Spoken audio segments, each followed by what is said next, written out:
here today to presence and tell a story that has been a guiding light and mirror for me in many ways on my soul's evolutionary journey. And I use it often with clients and friends as a way to remember that to be here on earth is to live cycles of life, death, and rebirth over and over and over again. And I really want to presence this today by telling you the beautiful story and myth of Inanna and her descent into the underworld. This is actually the first written account that we have of the goddess, and the very first time that we see a story of resurrection, of coming back from the dead, back to life.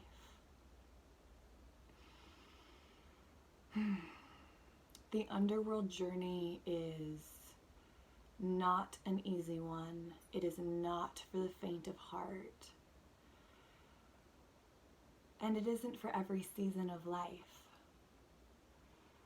But there are moments, there are seasons when it is time for each of us to make our own descent, to meet the dark, to meet the shadow, to meet the things that have been trapped in the unconscious of our lives, and to bring them out into the light, to be seen, to be held, nurtured, and loved. To take a journey to the underworld is an initiation, and to return from the underworld is to be initiated into your wholeness.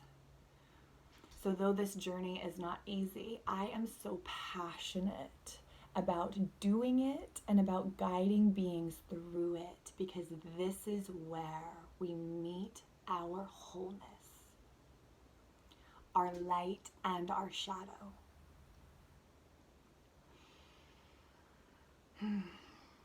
This story has been shared orally for many, many years, and it is a deep honor to join with the ones who have told it before me and to share it with you now. Inanna was the queen of heaven, the queen of love and light and beauty and those glittery heavenly realms. She knew them intimately, and she was really good at it. She was the queen.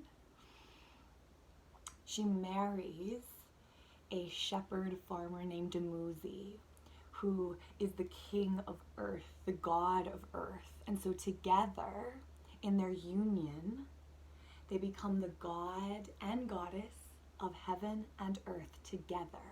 And Dumuzi has the opportunity to rise into kingship, to godship with Inanna. And Inanna has opportunity to begin to descend more into the earthly realms, the earthly spaces. And they share space here for a time.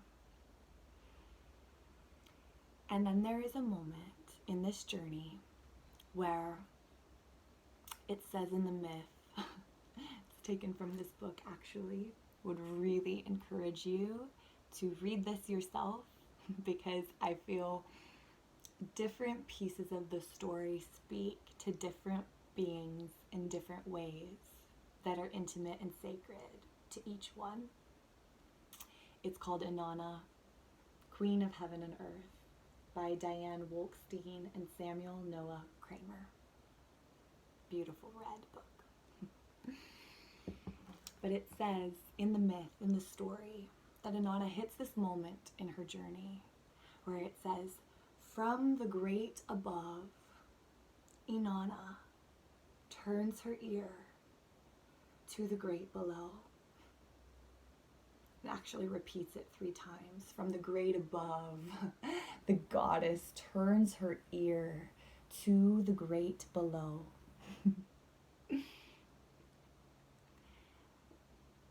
From the great above, Inanna turns her ear to the great below. She hears the call of the underworld.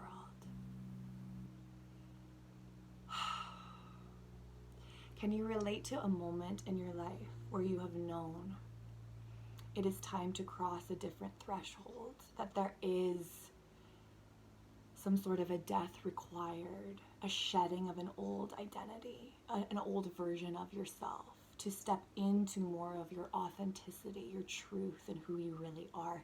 This is the call from the underworld. And so it says, she begins to prepare for this journey. She moves through her 7 sacred temples. She begins to say her goodbyes. She gathers 7 sacred talismans, vestiges of power, and she places them, one for each of the chakras on her body: her crown, her third eye, her throat, her heart, solar plexus, sacral, and root.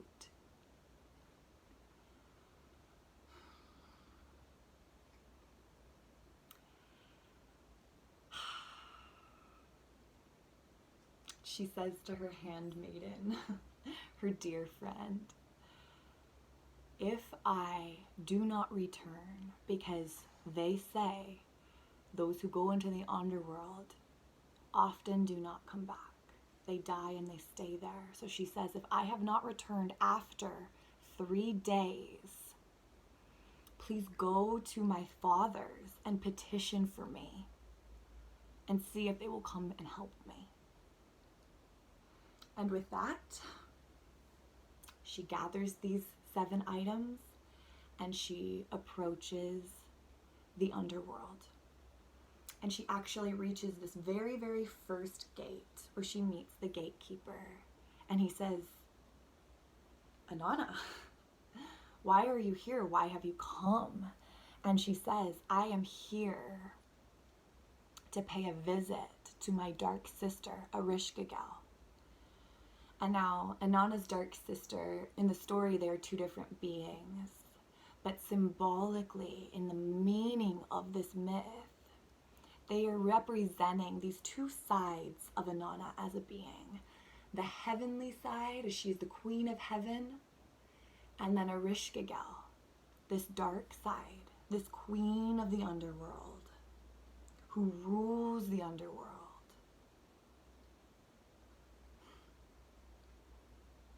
Ereshkigal is not able to ascend. She has been stuck. She's been banished. She's been stuffed down, ignored in the dark. And in the dark, she has learned it is just as real and alive as the upper world. It's just got some other opinions attached to it. And the gatekeeper says to Inanna, well, I will go down and tell your sister Ereshkigal that you are here and see if she will allow you to make the descent.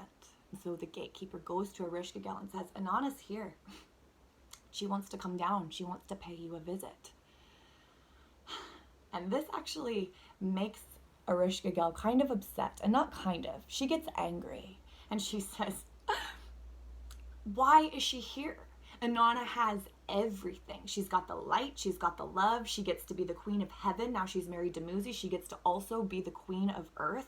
Why does she also want to come down here to where I am and take this from me too? She's angry. But then she says, you know what? Fine. Inanna can make this descent.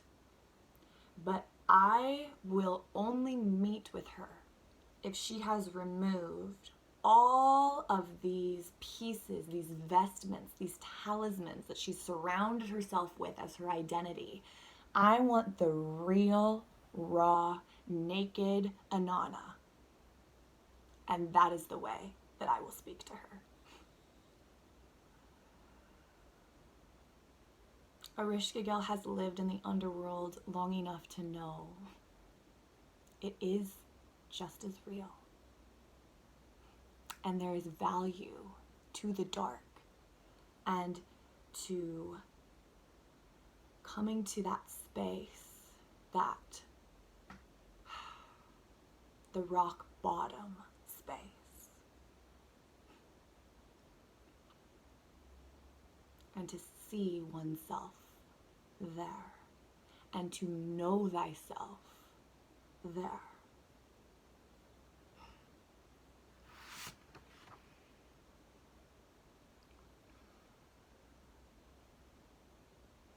Ereshkigal is not fooled by the love and the light. And I think this is part of the wisdom of the underworld. It can cut through to see the realist space, the wholeness, the most authentic. And so the gatekeeper moves back up to the top and says to Inanna, "Okay, Inanna, you may come in. But at each of these 7 gates, which mirror our own 7 chakras of our body, you will release one of your talismans, one of your power possessions, one of your pieces of your identity, and you will enter the underworld raw and naked, with nothing.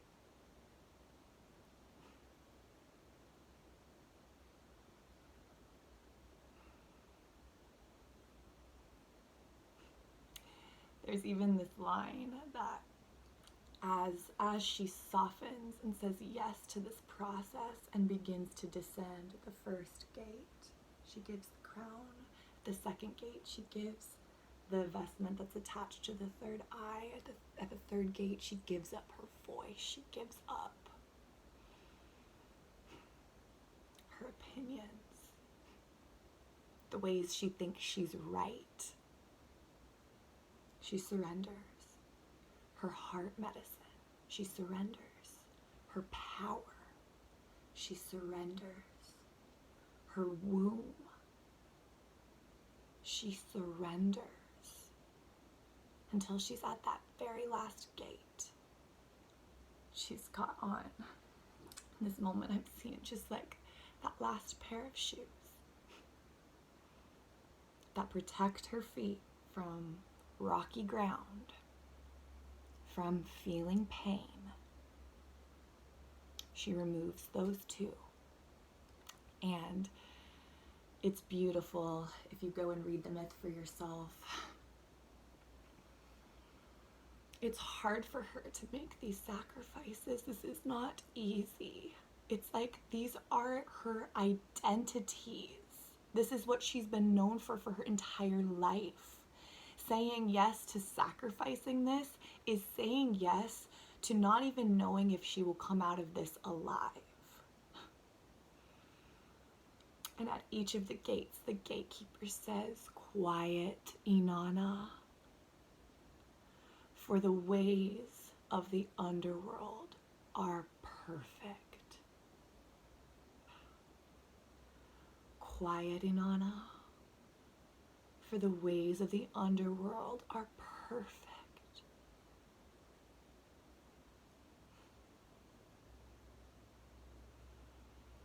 She makes it down to the bottom. She meets her dark sister.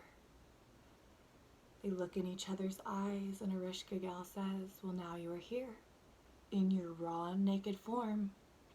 And just like everyone else who enters the underworld, it is time for you to die." And Inanna is sentenced to death. And her corpse is hung up and mounted on the wall in the underworld.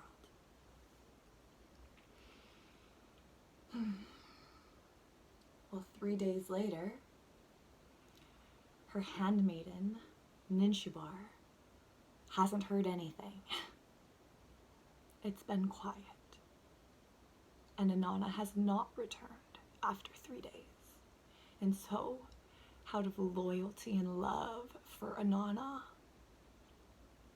Nishabar goes to her three fathers. And the first two fathers kind of laugh at her and say, what was Inanna thinking? She knew that those who enter the underworld do not come back out. They stay forever. She knew what she was getting herself into. I cannot help her. But Ninshibar goes to her third father, Enki, and Enki says, you know what? I have an idea. And he takes dirt out of two of his fingernails and he creates two little flies. And he tells these little flies to sneak down, buzzing down into the underworld, and as a way to soften and deeply listen, he encourages the flies to go to Ereshkigal and to show her compassion, to show her love, genuine compassion and love in the underworld space.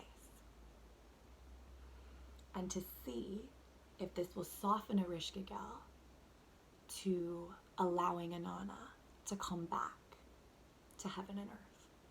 So the flies sneak down into the underworld. They make their own descent. And Ereshkigal is down there. And she's moaning and groaning. Her life is painful. Can you imagine spending all of your days in the underworld? Being exiled, rejected, completely misunderstood for your entire life. So she's hurting and she's moaning and groaning. She's saying, oh, my stomach. And the flies say, oh, your stomach. And she says, oh, my insides. And the flies say, oh, your insides. She says, oh, my heart. And the flies say, oh, your poor heart. It must be terrible to be down here all alone in the dark for your whole life, rejected. And Ereshkigal finally realizes, wait, what? Who are you two?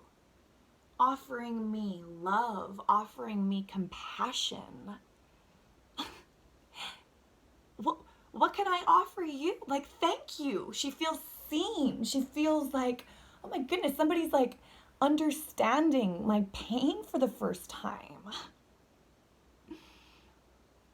Can you feel the medicine of the feminine? The energy of the feminine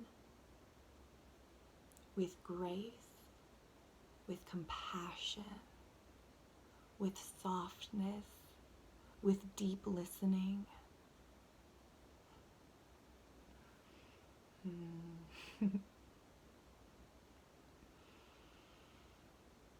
She says, Ereshkigal says to the flies, what can I offer you as thank you for being with me? Can I offer you the finest food that the underworld has? The flies say, no, we don't want your food. She's like, okay, how about the finest drinks, beers and wines, as much as you want, you can have all of it. How's that as a way to say thank you? And they say, no, we don't want food. We don't want beer or wine or libations. So Ereshkigal says, okay, well, what can I offer you? What do you want? And they point. We want that corpse that's hanging on the wall. And Ereshkigal turns. She says, that's the corpse of Inanna. Take her.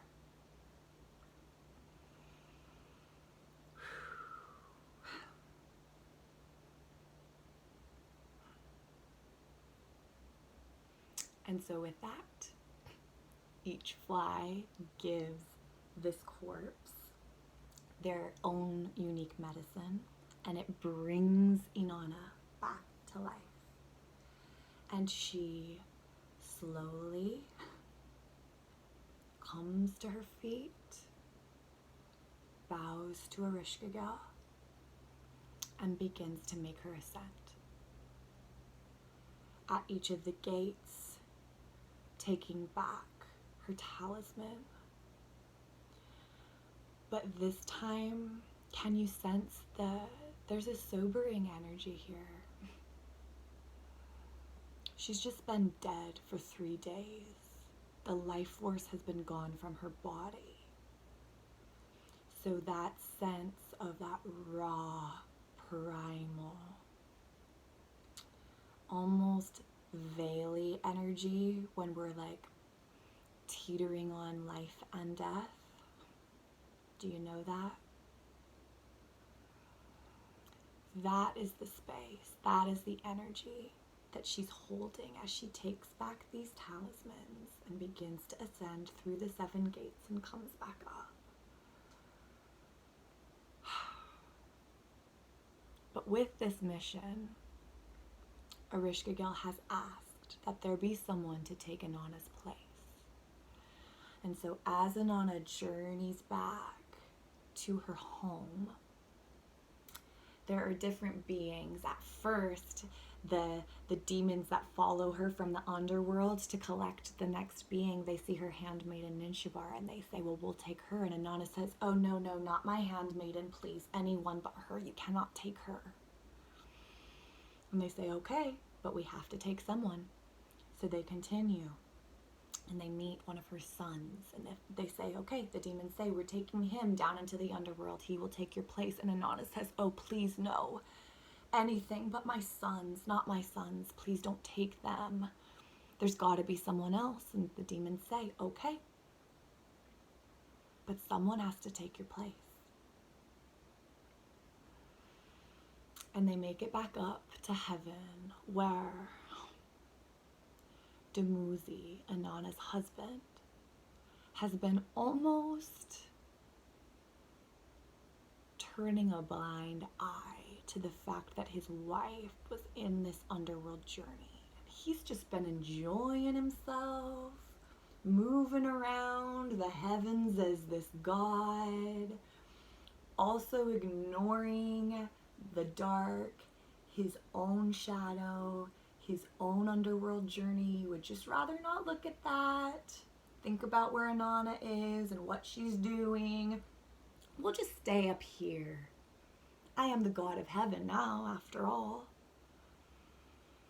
And Inanna sees Dumuzi, and she is immediately filled with rage because she's shocked that the whole time she spent in this most devastated place she's ever been, he's just been ignoring it the whole time and choosing to not see. And so Inanna says, take Dumuzi. It is his time to go. Well, that sends Dumuzi on his own journey. He shapeshifts into 3 different animals and is literally running from these demons who are chasing him, trying to take him down, to take Inanna's place. And to me, what all this is representing, again, it's just inner pieces of us is so much how I feel about this myth. But can you feel the parts of you as Dumuzi did not want to take that journey and did everything but? He was shape-shifting, he's running, he's hiding himself. There's a difference in Dumuzi's response. When Inanna heard the call of the underworld, she turned her ear there and she followed through and she went. And I feel like these are 2 beautiful examples of the way that we can move through seasons where it is time for us to make our own descents into the underworld space. It isn't easy. It's terrifying. You don't know who you're going to be on the other side, if you'll even come back alive. That is how scary it feels in the moment. Can you relate to this in seasons of your life? But eventually, they catch Dumuzi, and he is forced to spend part of his time in the underworld. And I'll let you kind of read the story for yourself, because he shares that space then, ends up sharing it with his sister, I believe. And they each spend 6 months down there and 6 months above. So there is just this repeating theme that to make the descent, even though people will say you're going to get stuck there, you will never come out if you let yourself go to the dark, so just avoid it, don't do it, numb yourself, find other ways and things to just stay positive, stay optimistic. You don't need to do that to yourself.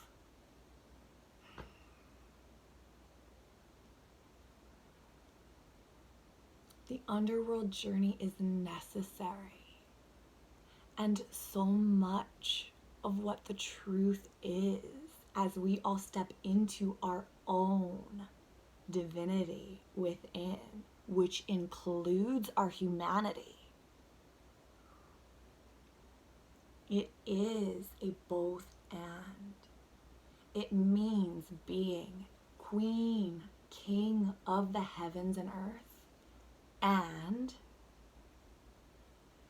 being queen, king of the underworld as well, and having intimacy with both spaces.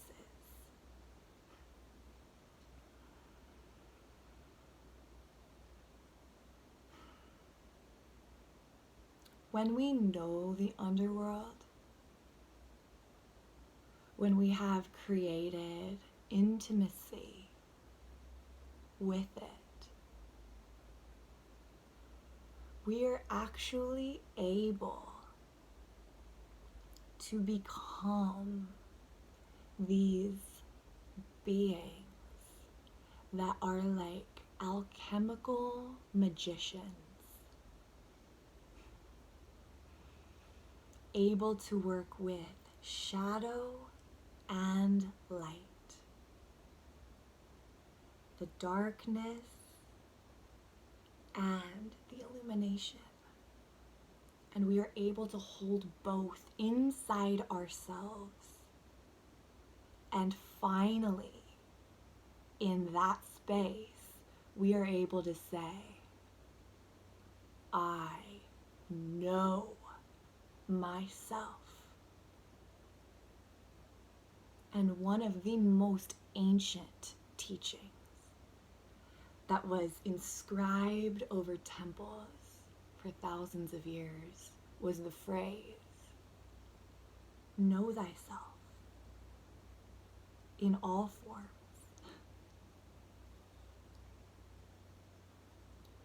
The wholeness of you is the union of your shadow and your light. May we, as Inanna so bravely showed us, may we descend to know our realest, rawest, naked selves, so that we may be able to know all of the facets of our being in truth. So I bless you with this story today. May it be a guiding light as you perhaps lean into and take your own underworld journey. And so it is.